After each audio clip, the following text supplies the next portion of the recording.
From Tidal Health Group, this is Health Impressions, where we break down healthcare marketing strategies for consumer brands with industry experts. I'm your host, Bryan Cush. Jason, welcome to the show. I'm so excited to talk with you. I think you and I might break the internet for how much of topics I want to talk about, but maybe just a quick introduction to yourself, your background, and we'll jump into some fun things. Well, I would like to start with a quick hello and we're good to go. Welcome to your own show, Bryan Cush. Of course, you're an artist. Yeah, I can tell. I'm Jason Barnard, CEO, founder of Kalicube. I am what I would call a digital brand engineer. I take a brand and I create the reality that brand wants to be communicated online. Generally speaking, but specifically in Google, ChatGPT, and other AI, and I love it. I think that's a perfect segue to where I want to start, is kind of forewarning first that I agree with this shift in thesis that we're about to jump in. So as someone listening, I'm not going to fight you, but I'd love to just state the playground, because I think most and the majority of our industry and space think more in an online sense and connecting that offline. But you vastly think differently about that dynamic. Well, what exists online, we need to take control and we need to mold it and frame it to our own advantage today. And what exists offline, we need to bring online if we feel it will help our online persona. We were talking about that earlier. And the idea that something exists online is really important, because my segue into this world of managing brands and digital brand intelligence, as we call it at Kalicube, was that my previous career, as well as being a CEO of a company, was that I was a voiceover artist for a blue dog. And that blue dog existed online. So its presence was so enormous and so heavy that my role as a CEO, which was very much offline, was completely ignored by Google. And so I had to bring that offline online in order to change the perception away from the blue dog and towards the CEO and founder of an ed tech company. So that was the start of Kalicube. Well, that's a fun fact. I feel like I learn something new, whether it's business or personal, every time I talk to you, and that falls in the personal side. So if I reflect back, there's really your online persona was kind of getting eaten alive by the awareness of this blue dog entity and your association to it, when in reality your most time spent in the offline was somewhere else. Yeah, exactly. And I was the CEO of this ed tech company called Up to 10. And the blue dog was famous because we had 1 billion page views in 2007, just in 1 year. 60 million kids visiting the website. The blue dog was famous. But my online world was being a blue dog for kids, and my offline world was being the CEO and founder of Up to 10 Limited. But before that, I was a musician. And as a musician, all of the music that we made as the Barking Dogs, which was the name of my band, was on Spotify, it was on Deezer, was on all of these music platforms, which were incredibly well represented online. But once again, as well as being the musician who played the music, I was the CEO and founder of the company that published the music.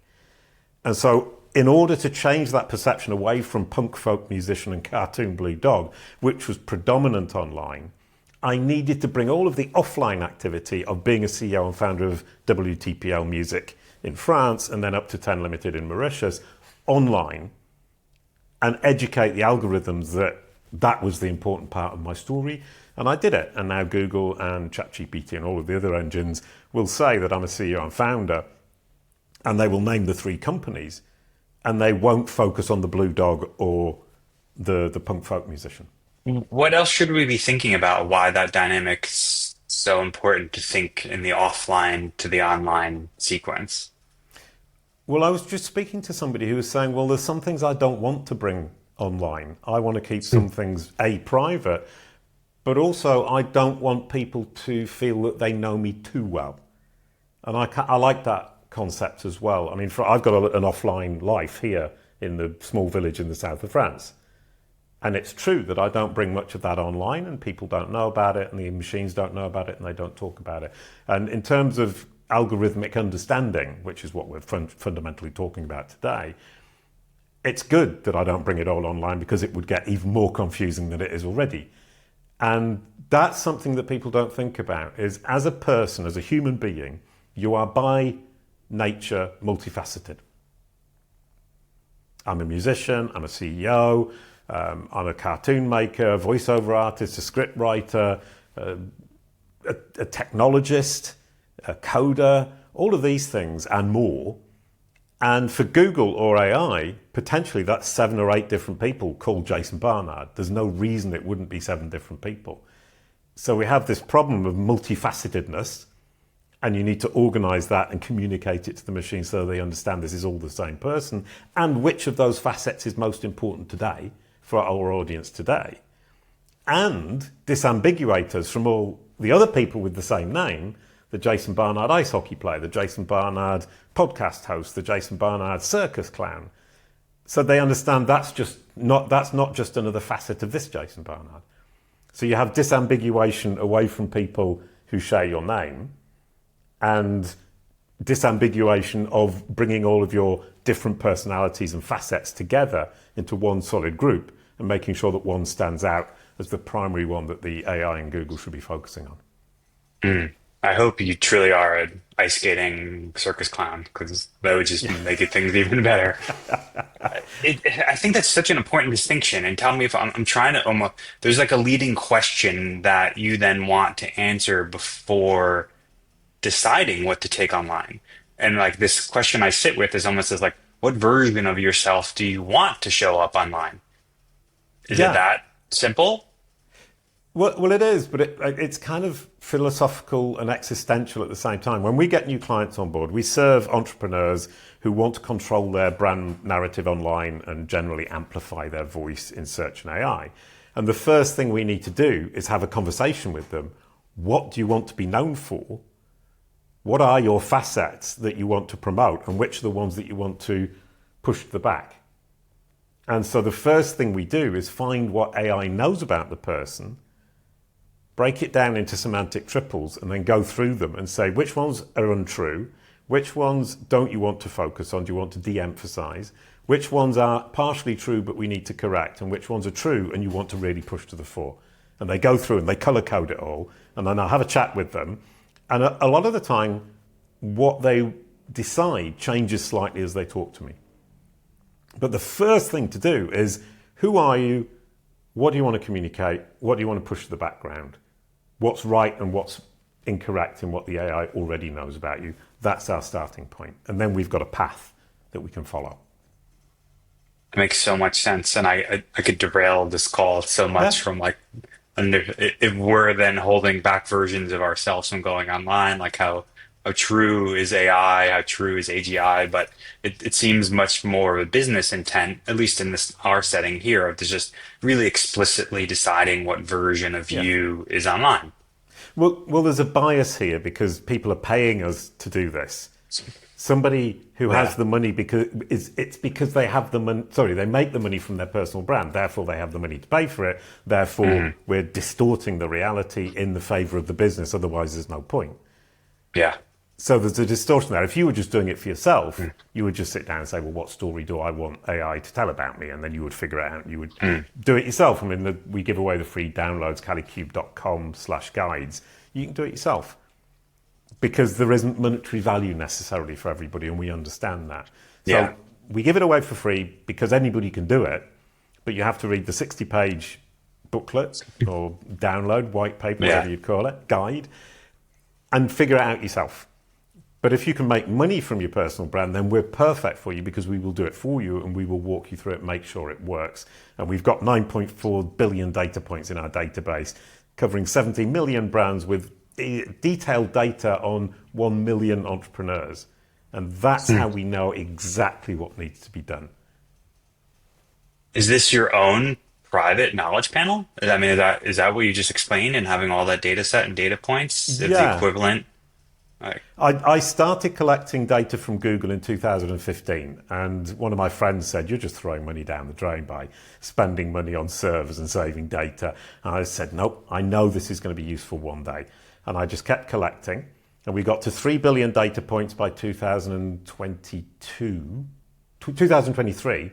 And in the last 2 years, we've tripled the amount of data we've got. And what I love about it, and I realized the other day, is I spent 8 years building up an incredibly clean, focused data set that's focused on entrepreneurs and their businesses.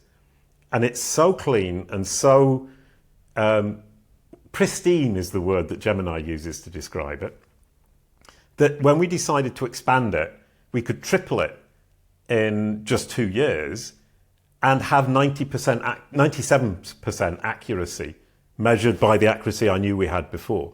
And now we're aiming to push it up to 60 billion in the next 3 years. And we know that because the foundation is so pristine, that whatever comes next is going to be pretty much as pristine. So it's a unique data set that I've built myself and now we're building with my team. And it's super lovely and exciting and I love data. Yeah, there's a kind of longitudinal value to that you continue to be able to look at snapshots now over time. Uh, I think it's an interesting segue to jump into because we work with a lot of entrepreneurs often, but we're always under the healthcare lens. I'd be curious how you and I riffed about this a little bit. We get a lot of pushback on how to think about brands versus individuals. Because when we think in the healthcare sense, it's always someone of clinical expertise, an MD, a DO, researcher, whatever it is, and then there's a brand.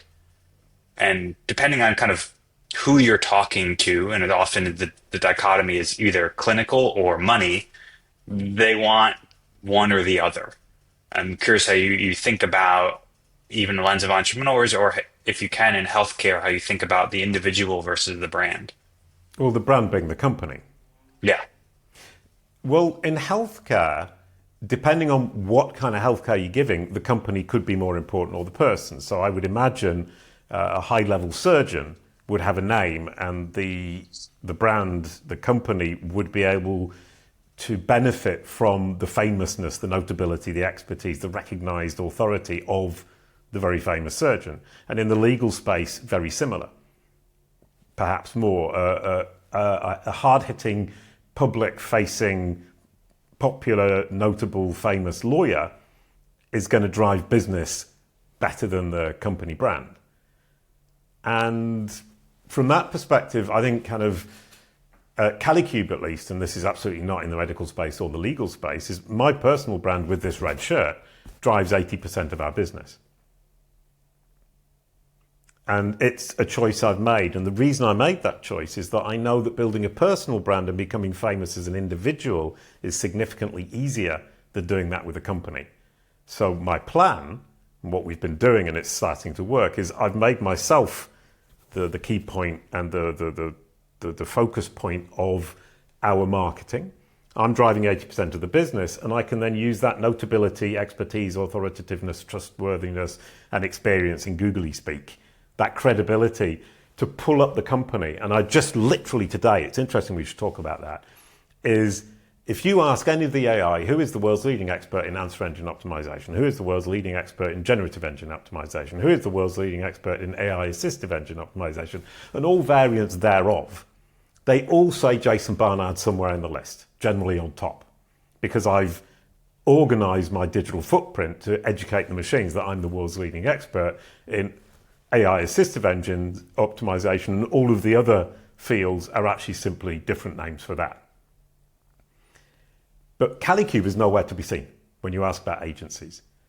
So now what we need to do is build a strategy where I use my recognition within the brains of the algorithms to pull Kalicube up and say, because Jason Barnard is the CEO and founder of Kalicube, because Jason Barnard is actually the person who built the Kalicube process, which is what Kalicube implements, because Jason Barnard built up this enormous data set of 9.4 billion facts, Kalicube is also a world leader, but as a company. So that's my next plan. Yeah. How do you think about that shift? And the lens I'll lay out is like we think about it from a clinical standpoint. We've had brands come to us with kind of like no clear expression to go, we want to grow past the individual. So it'll be Dr. Bob Smith, MD.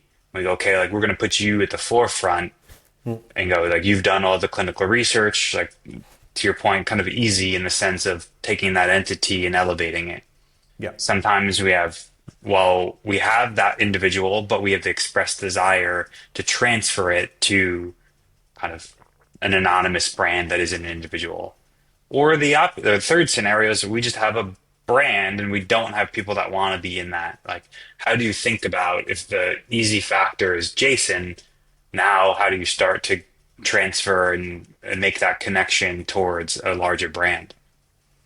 Well, it's exactly what we're now doing. And it's saying we have a system, and we're going to talk about it probably in detail more later, claim, frame, and prove. And the point with all of this, it's like in a court of law. I make a claim, I frame it in my own favour, and then I prove it. And for, my example would be, and the reason I could actually create this dominance of that space is my claim was I coined the term answer engine optimization in 2018. Answer engine optimization is the precursor to everything else that I've just mentioned: generative engine optimization, engine optimization, entity optimization, whatever you want to call it. Therefore, because I invented the term answer engine optimization back in 2018, and I've been working with multiple clients on these different strategies, I am therefore a world's leading expert in all of these things that followed. And that puts me in a position of being a pioneer and a precursor. And now I'm claiming AI assistive engine, that I'm the only one who uses the term. And I'm saying that's the next step. So what I've done is sandwich these two claims. I said I coined this term and I coined that term. I defined the fields, and everything that's in between, I'm therefore the expert. That's claiming and framing. And then I prove it by linking out from these articles that I write that makes that claim and frame to the proof, which is an article in 2018 in Search Engine Watch where Rebecca Burble, I think her name was, talks about me talking about answer engine optimization, a webinar that I did with Trustpilot, a series I did with SEMrush. So I placed this proof 7 years ago, and now I'm using it. I mean, seems like a clear intention and inward color you could dig into from the prove side, which really in my head is again is healthcare of this. I have this conversation a lot is you may tell me you're the best surgeon. We could sit here and you can have all the internal data. You can have all these patients telling me that you are. We can shout from a first party view that you are great, but especially in a high credentialed field, like we need a third party source to port back to you. I would assume you'd agree with that in the prove phase. So Yeah. like any more color in how you think about what needs to be done in the prove phase? Well, and that's why I kind of pointed out that I've got Search Engine Watch. That's a major publication in the industry. I've got SEMrush. It's a major tool in the industry. I've got Trustpilot, which is a major tool or platform for reviews. Those are all third party. And when I was either cited by them or I appeared on podcasts or webinars with them or they wrote articles with me, they are vouching for my authority by association. So yes, if you just say something yourself, it's very difficult to make it true, although you can. But if you can get third parties to vouch for you, not necessarily by agreeing with you, but by allowing you to publish on their platform or publishing something with you, that's validation and proof by association. So in this podcast, I've already dropped 9.4 billion data points. That's now 3 times. If I can now convince you to put that in the show notes, you're validating what I'm saying. If I can convince you to say, I've seen the data and there are 9.4 billion data points, that's even better. But obviously you're not going to do that. But then you come to the existential question, what is truth? Mm-hmm. But I come back to my question maybe in a different way. Like, I'm sorry, did I misunderstand the question? No, no, no. I think you've pushed me to think of it a little differently. Of as important as I think I am, this podcast is a guppy in the sea of digital noise. Like, was there an intention in how you thought about like the short list of the third party sources? Like you're looking back Oh no, retrospectively and going like, I was just being ambitious and I was lucky. okay, But intentional in the sense that I was going for the big hitters and I was getting into rooms with the right people. And today I can just look back. And that's the key, is I can look back at my past history and reframe things. And I'll give you another example, and then I'll come to your podcast, is whilst I was the Blue Dog, I made a TV series. And that TV series was made with ITV Studios, and it aired on Playhouse Disney. Now I can say, as the CEO of Up to 10, I signed a deal with ITV Studios, and my productions aired on Playhouse Disney. That makes a connection between me as the CEO of Up to 10, ITV Studios, and Playhouse Disney. And that's the way I'm framing it, instead of saying, I was a voiceover artist on a cartoon that was made by ITV Studios. That's just reframing the reality. You're And grasping an association to a more known entity. Is that? I mean, is that? yeah, and I'm creating the relationship that makes sense to me today. Rather than saying I was a voiceover actor, which is a bad relationship for me today, I'm saying as CEO of Up to 10, I signed a deal with ITV Studios. That relationship makes sense to me today in business as an entrepreneur and a digital marketer. That makes so much sense. Yeah. And then you put your podcast down by saying it's a tiny guppy in the sea of salmon or something. I can't remember what you said. But the point is, you're incredibly relevant to what we do because your company does something very similar to my company. And if you have me on your podcast and you say in your show notes, Jason Barnard, he's really smart, he knows what he's talking about, even though you are a small guppy, you're a big guppy in the sea of people and companies that manage personal brands and corporate brands in the search and AI space, specifically focusing on the brand aspect and not the top of funnel SEO aspect or the digital marketing aspect. So in terms of nicheness, your utility to me as a proof is bigger than somebody with a podcast that would be 10 times bigger than yours, but in the SEO space. So you're very valuable to me, and your show notes are incredibly important to me. Well, Don't put that in the show notes. I'm glad I'm here to be valuable for you. So, no, I appreciate it. It was just a humble. I pretend to be humble. So, well, there's an additional angle you can look at this as well. Is whatever you write in your show notes, and I hope you're going to put all the facts that I've got, like Playhouse Disney, CEO of Up to 10, CEO of WTPL Music, work with EMI and Warner Chappell as publisher when CEO of of WTPL Music. That's all serving my purpose of claim, frame, and prove. But then I can also reproduce your podcast on my website, take your show notes and change them using the content of the podcast to prove what I want it to prove. And as long as that thing has been said in the podcast, and as long as you don't strongly disagree with what I'm saying, I get the same result or a very similar result. makes sense. We'll have to have a different conversation, but there's a great play called The Lifespan of a Fact. I don't know if you're in live theater at all, but there's a beautiful representation, I think, of what you just talked about, of what is the reality of truth. Right. Well, and it does, I do sit here, honestly, when I'm explaining this, and I think, well, what is truth? And it's simply repetition by human beings of something they heard from somebody else. How on earth do they know it was true to start with? Yeah, let's bring it back to the claim frame prove model.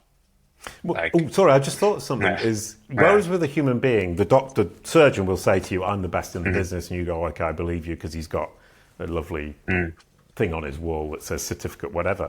With a machine, you can build your case like in a court of law, but with the advantage that the machine doesn't forget and the machine is totally logical. So you just yeah, need to join the dots and you say, okay, I'm a surgeon, I've got this certificate, I've got all of these reviews from all of these happy people who I've operated on. I've done 15 years of medical school. I've been working in this incredibly famous hospital for the last 10 years. I've worked in that incredibly famous hospital on and off for the last 5 years. I've been teaching at this university. You join all those dots together and the machine just goes, absolutely, you're the bee's knees there, man. And with a human being, you can actually often just bluff and get away with it. With a machine, you can simply prove by joining the dots together. And if you can prove it, you win the game. I think that's almost a perfect segue. I was trying to then step from your claim frame prove model, and now we're going into, I think, what you call the algorithmic trinity, which I think is the door that you just opened up around kind of this these logical voices that you're talking to now in what you're trying to prove. Is that a good Yeah, sequence to how to think about then what prove is trying to interact with? that's a really good point. So you've got the claim and you've got the frame and you've got the prove, and you're trying to push that claim, frame, prove, those facts that are incredibly solid and built in a way that algorithms can understand. You need to push it into three different technologies at the same time. One is search results, another is the knowledge graph, and the other is LLM chatbots. And the LLM chatbot is ChatGPT, for example, that over the last couple of years has allowed humans to have conversations with machines. So it's the conversational engine that has a certain amount of knowledge, but not expansive knowledge to the extent of the web. So it would know about Napoleon Bonaparte, but it might not know about Bryan Cush. So it needs the web index, so the search index, sorry, the search results, for up-to-date information and niche information that it doesn't have. So when you'll see ChatGPT, when it doesn't know, it will go and search online, find the information, and then it will summarize what it found in the search results with what it already knew in its brain. But, so it's got the niche or the new information that it didn't have from the search results. One of the huge problems that all of these engines have is hallucinations. So the last step is to say, okay, before I spit this stuff out, I need to fact check it. And that's the knowledge graph. It's like a huge machine readable encyclopedia, Wikipedia times 20,000. It's huge, 54 billion facts in Google's. Sorry, 54 billion entities in Entities, Google's. yeah. And something like, hang on, I calculated the other day, I think it was 3,000 billion pieces of information. I mean, Kalicube's got 9.4 billion. I'm really happy with myself, but you know, Google's 3,000 billion. So obviously they've got a few more engineers than we do and quite a lot more money. And so that algorithmic trinity, knowledge graph plus search results plus LLM chatbot brought together is how all of these AI assistive engines are being built. ChatGPT, Perplexity, Google AI mode, Google AI overviews, Bing. And I was giving a talk yesterday in Entrepreneur Organization of how to segue from SEO to generative engine optimization or AI assistive engine optimization, depending on what you want to call it. And one of the really, really key points that came across in the talk that I wrote was that all three depend on the web index. They're all pulling information from the web index. So what you put online is what you're feeding to these machines. It's up to you to organize your digital footprint to feed these machines with the information that they need. And you're feeding all three of them at the same time with the same data set, which is your digital footprint. And you actually don't need to organize it differently for any of them because they all use the same system of going and looking in the web index. Tell me if you agree or disagree with this. And it was funny when I was thinking about asking the question in the first place, kind of this, the word prove inherently is that you're proving to someone or something. And that's really the question in my head going like, well, who are we proving this to? I think the obvious answer is the end user. That's what we want from a human. But it sounds like you are the pre-steps of everything underneath that. What is served to that human is these three algorithmic trinities. Yeah, and which is a really interesting point. I'm actually just trying to prove it to the algorithmic trinities. It doesn't matter to me for the human being directly because the algorithmic trinity is the lens through which they're looking. And they use AI mode ChatGPT because they trust it. So if ChatGPT says, I'm the world's leader in generative engine optimization, the person isn't going to go and do a lot of research to find out if it's true or not. Because they've used ChatGPT because they trust it. So if I can prove it to the machines, to the algorithmic trinity, and they spit it out the way I wanted to my audience, the people who I'm trying to convince, I've won the game. But the great thing about this is if the person does say, well, actually, I don't believe ChatGPT, I'm going to go and double check, because they're feeding off my digital footprint on the web, the person will go around the web and all of that proof will be there and joined together and they will naturally go through the same path the machine already went through. So they're just basically repeating the process the machine already did to summarize this information. So even if they go and check, they will find the same thing. I'd be curious. There's something in my head of like, if I oversimplified all the advice from the SEO world, and particularly led by Google, just the last whatever decades, it was always this lens of just like user first, just like do what's right, write the best content for the user. As I'm listening to you, I'm kind of hearing the opposite of this. Like, if I take the lens, not of the opposite, like put the user last, but to me, it's a very different lens of kind of stepping into the algorithm, the Trinity, and just then knowing that it will serve the user what you need. Am I mischaracterizing or? Well, there are a couple of things there. Number one is what Google spokespeople like John Mueller and Gary Illyes say is actually just marketing to try and get everybody to do what they want and not cheat. So I always take what they say with a pinch of salt. Every now and then you have a really interesting conversation and they tell you something really meaningful. I've had that with John and I've had that with Gary Illyes as well. But it's very rare, and the public statements are designed to manipulate the community to do what Google wants and follow Google's guidelines. But the truth of the matter is, obviously, my end goal is the user. But I can't get anywhere near the user in this particular AI assistive engine world or the search world if I don't convince the algorithm first. If you take an SEO approach, it's let's trick the algorithm and the user I'll get in front of the user, and even if I'm rubbish, and I give a really bad service, the algorithms will think that I'm better because I've done this amazing trick in Black Hat and whatever. And it's too late for the user because they're now in my claws. But if you take it from our approach at Kalicube, the Kalicube process, because we're optimizing your digital footprint, we're forcing you to walk the walk. And if you're walking the walk, you are the best solution.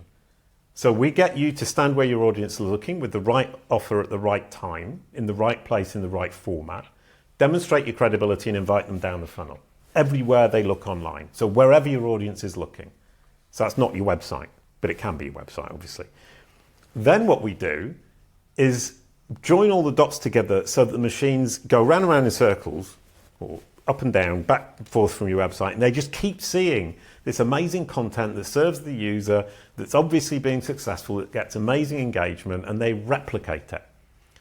So if you look at it from that perspective, we're serving the user to convince the machine to present us to the subset of its users who are our audience, who we haven't yet met. And it works an absolute treat. And as you can see, it's totally white hat and honest. And what we found with Kalicube is implementing the Kalicube process with our clients for corporate brands.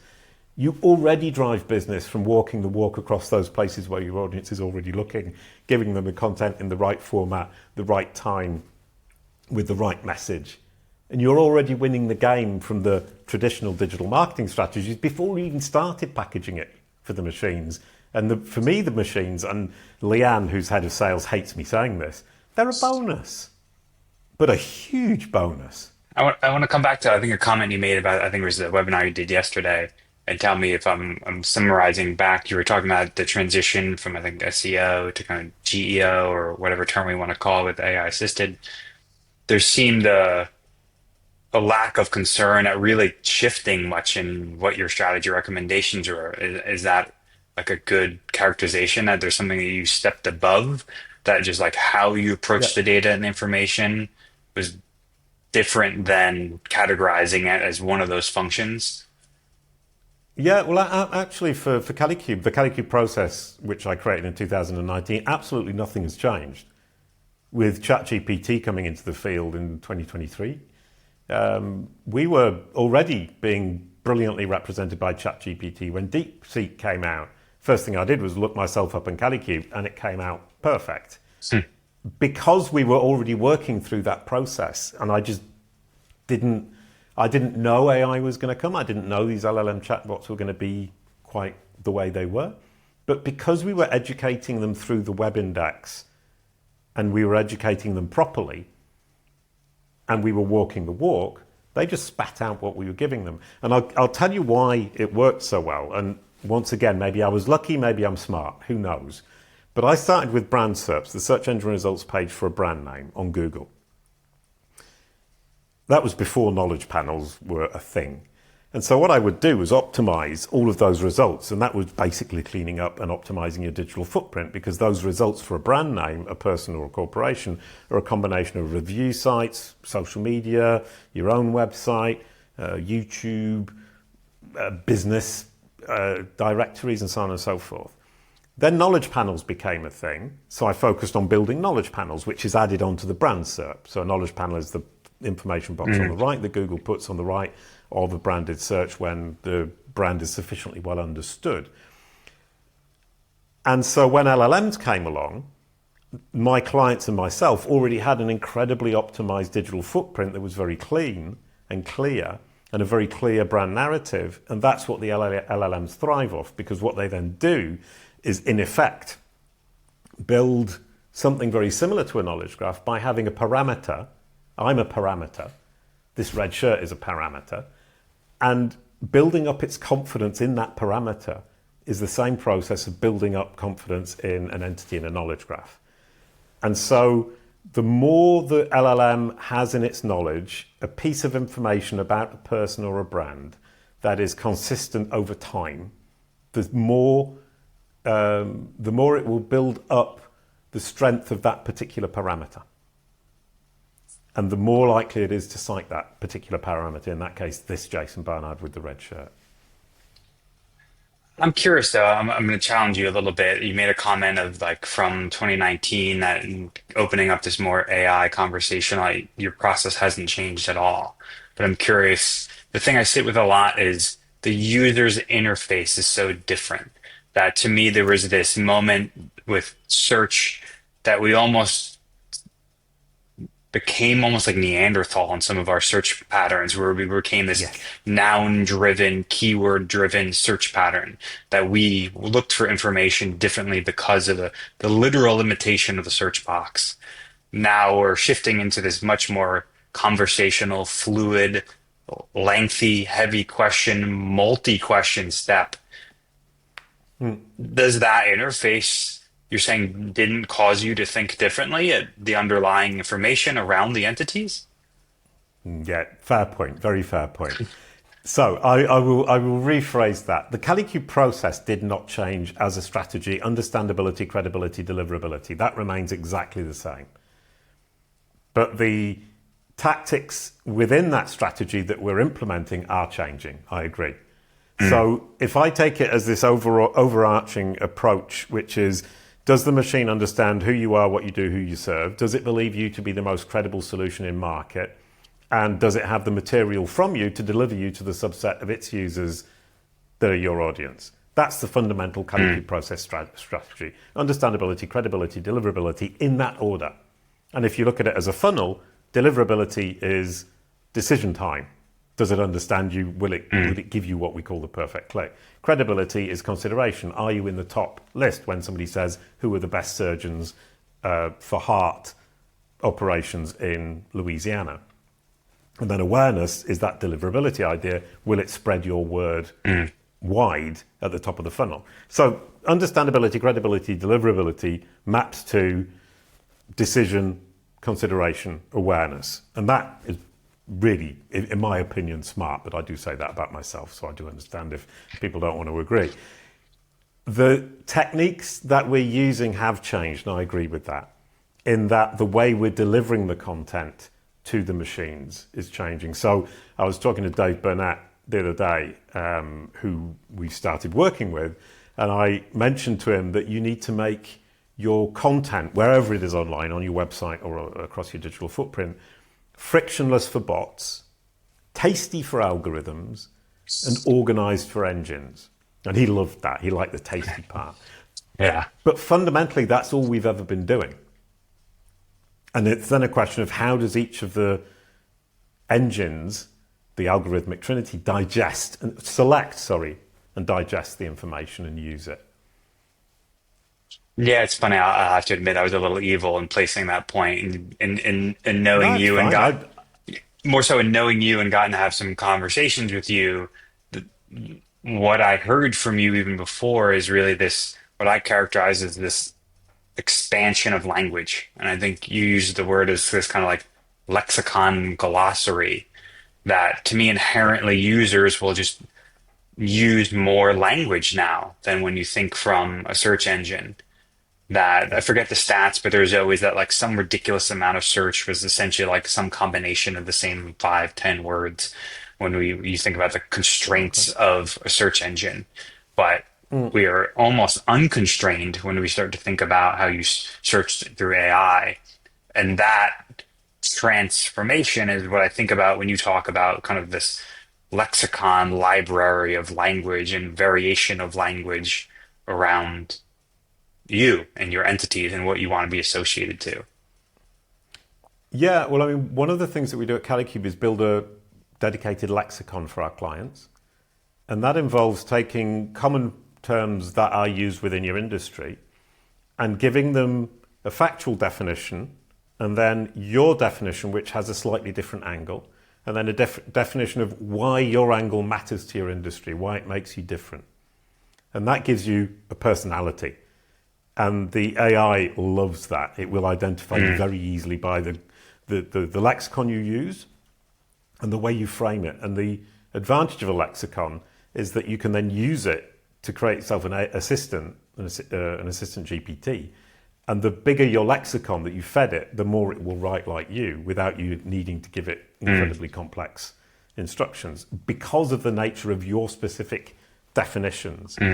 And I've got 400 terms in my lexicon because I've gone a bit overboard, but you certainly don't need that. And the other thing I've found is the more I use the lexicon, the more the lexicon evolves itself. And it invents terms that I've never used. And you go, that's a brilliant term, thanks.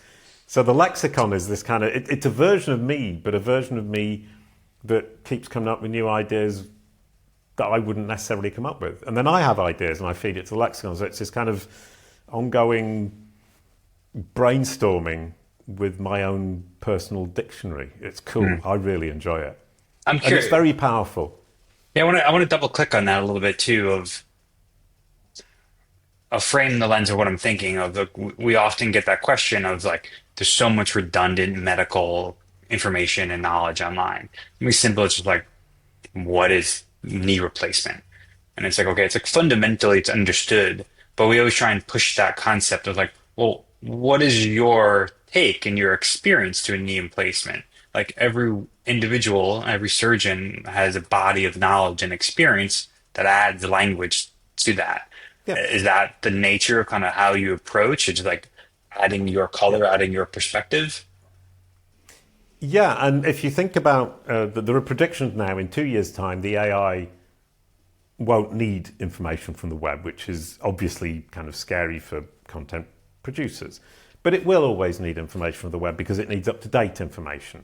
And the other thing it needs is new perspectives on old questions. So it won't need the factual definition of what is a knee replacement, but it will need your perspective on a knee replacement if it adds value to the industry. And it will keep coming back to you if you consistently give it the new perspective on things that it already knows.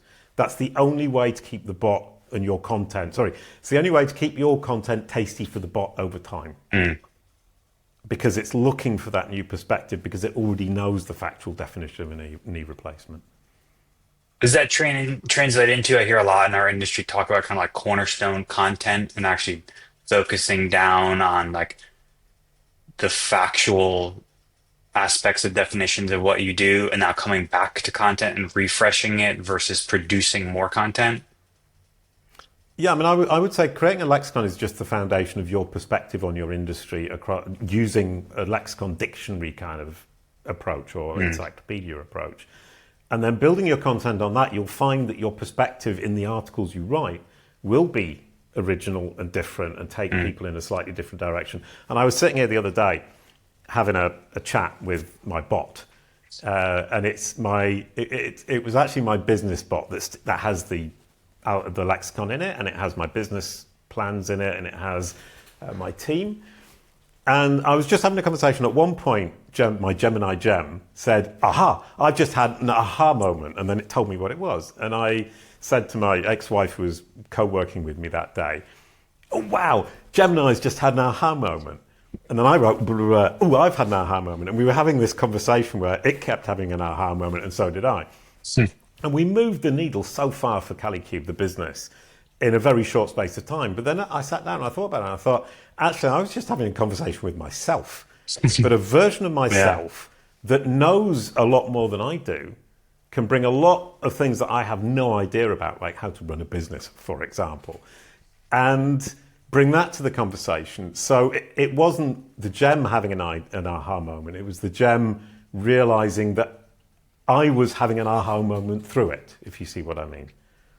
Oh, 100%. So We think about this constantly internally. I'm curious if there's any more color. You don't have to like identify the aha moment. There's any more color on how you think about interfacing with those bots individually, systemically, even as an organization, even at how, or to your yeah, clients, really any angle.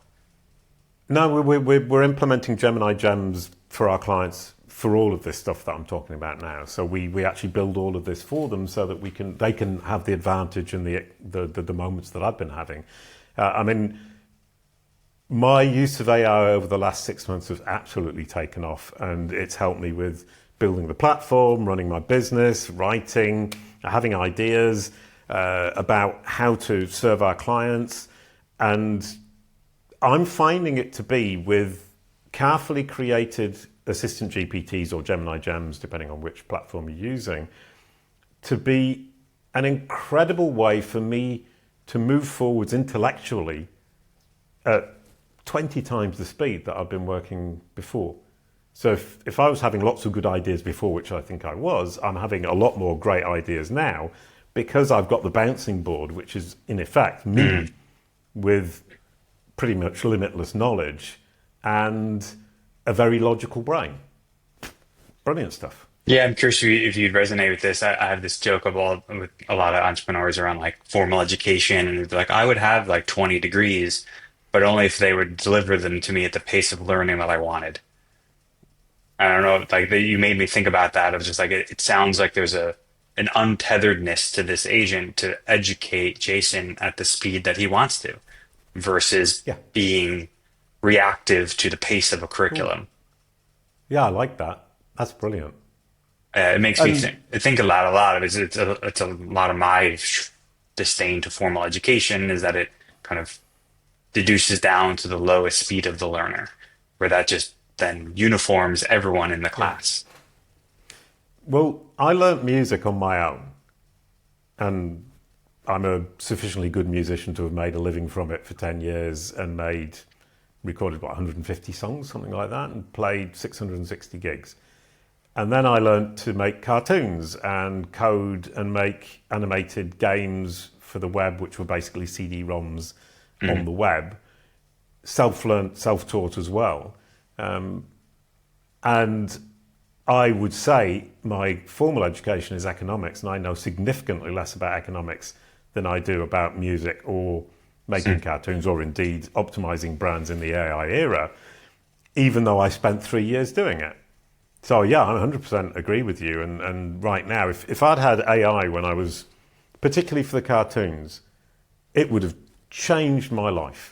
It would have been so different. It wouldn't have taken me 10 years to get to 1 billion page views. It would have taken me 3 or 4 because I would have had the tools to be able to learn the coding, which was painful because there were no forums where people exchanged. You just had to figure it out, and it kept breaking. And I had to stop it breaking, and there wasn't the communities there are online. There wasn't the AI to say, well, actually, what's the solution to this particular coding problem? And I think it's a great skill, though, because figuring it out for yourself is a really, really, really good way of learning. And if I was learning now to code with just AI, I've built some code for Kalicube Pro, and it all started to fall apart last weekend. And it's because I've got no idea how it wrote it. So I've actually had to go back through the code and figure out exactly the logic behind the way it's been written to be able to then move it forward. So I can't just let the AI write it. I have to go back and understand each stage as we build it. And that's been, a bit of a slap in the face because I moved forward so fast for 2 weeks and then hit a wall in the 3rd week. Yeah, it's funny. It's a different conversation I had with someone on like what will be the skill set of kind of the next generation. Like, will it bypass the learning phase. Like there is a value in kind of being the grunt and being the meat of the weeds that will AI take over those jobs. Will we then have either an uneducated working class, or will we have such an educated working class because they're using the tool to educate themselves at a pace faster than we've ever done? Yeah, I think to move the needle, you need to have the ability or a special skill for asking questions and framing the Hmm. request. So you're going to have easy access to a lot of information, a lot of knowledge for everybody. So that's going to move the human race who have access to AI will move up in terms of their intelligence, their perceived intelligence, whatever you're going to call it, education level. But the people who are going to move the needle and change things are going to have the skill of being able to frame their request in a way that the AI can then move things forwards for them. Hmm. Well, yeah, I think we'll have to have a second conversation around Yeah, time dilation and facts, lifespan of facts. right. Absolutely. Can I make a point to come back to the really Yeah. boring Google versus ChatGPT question? One of the facts that came out was, although we're all talking about ChatGPT and generative engine optimization, blah blah blah blah, Google is still 91% of what we consider to be search. ChatGPT has just caught up with Bing. So the important thing to remember is, although that's where we're all going right now, still 91% is on Google search with AI overviews, of course, which is the AI. And what I saw literally an hour before I started the talk is, oh crumbs, the algorithmic trinity are already available in Google search and measurable with KPIs, because knowledge panels is the knowledge graph. If you search for best of X in location, it will give you an entity list. So if you search for the world's leading SEO experts, it will give you a list of entities that have to be in the knowledge graph in order to be in that list. They're not doing the old featured snippet thing where they're just pulling somebody's best of list. They're making a list from around the web. People also search for, people also search for, and entity lists on SERPs are all from the knowledge graph. So you can actually measure that.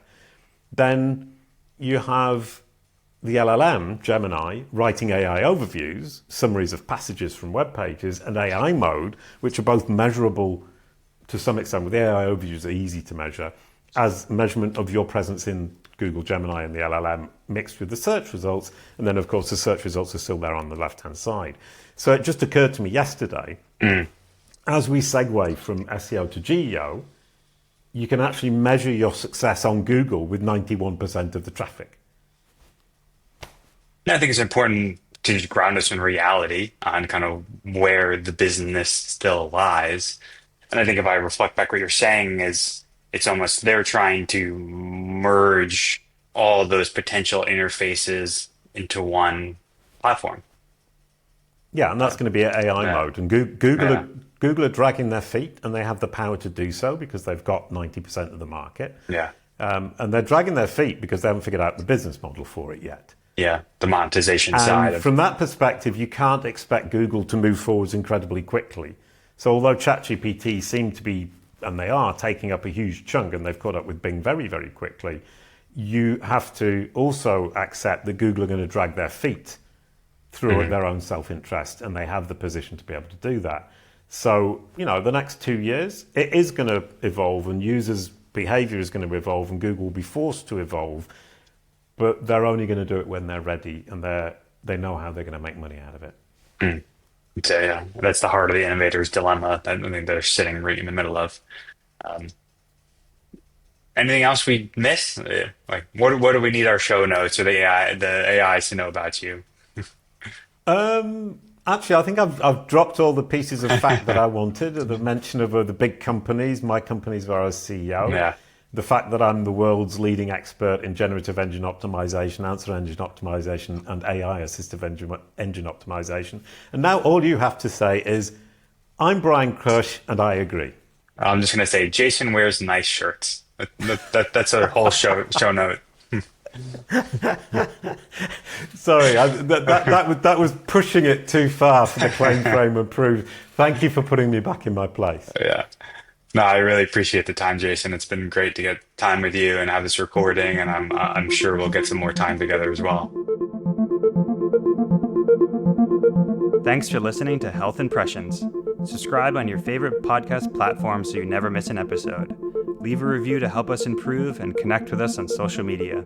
Keep exploring, learning, and pushing boundaries. Tune in again soon.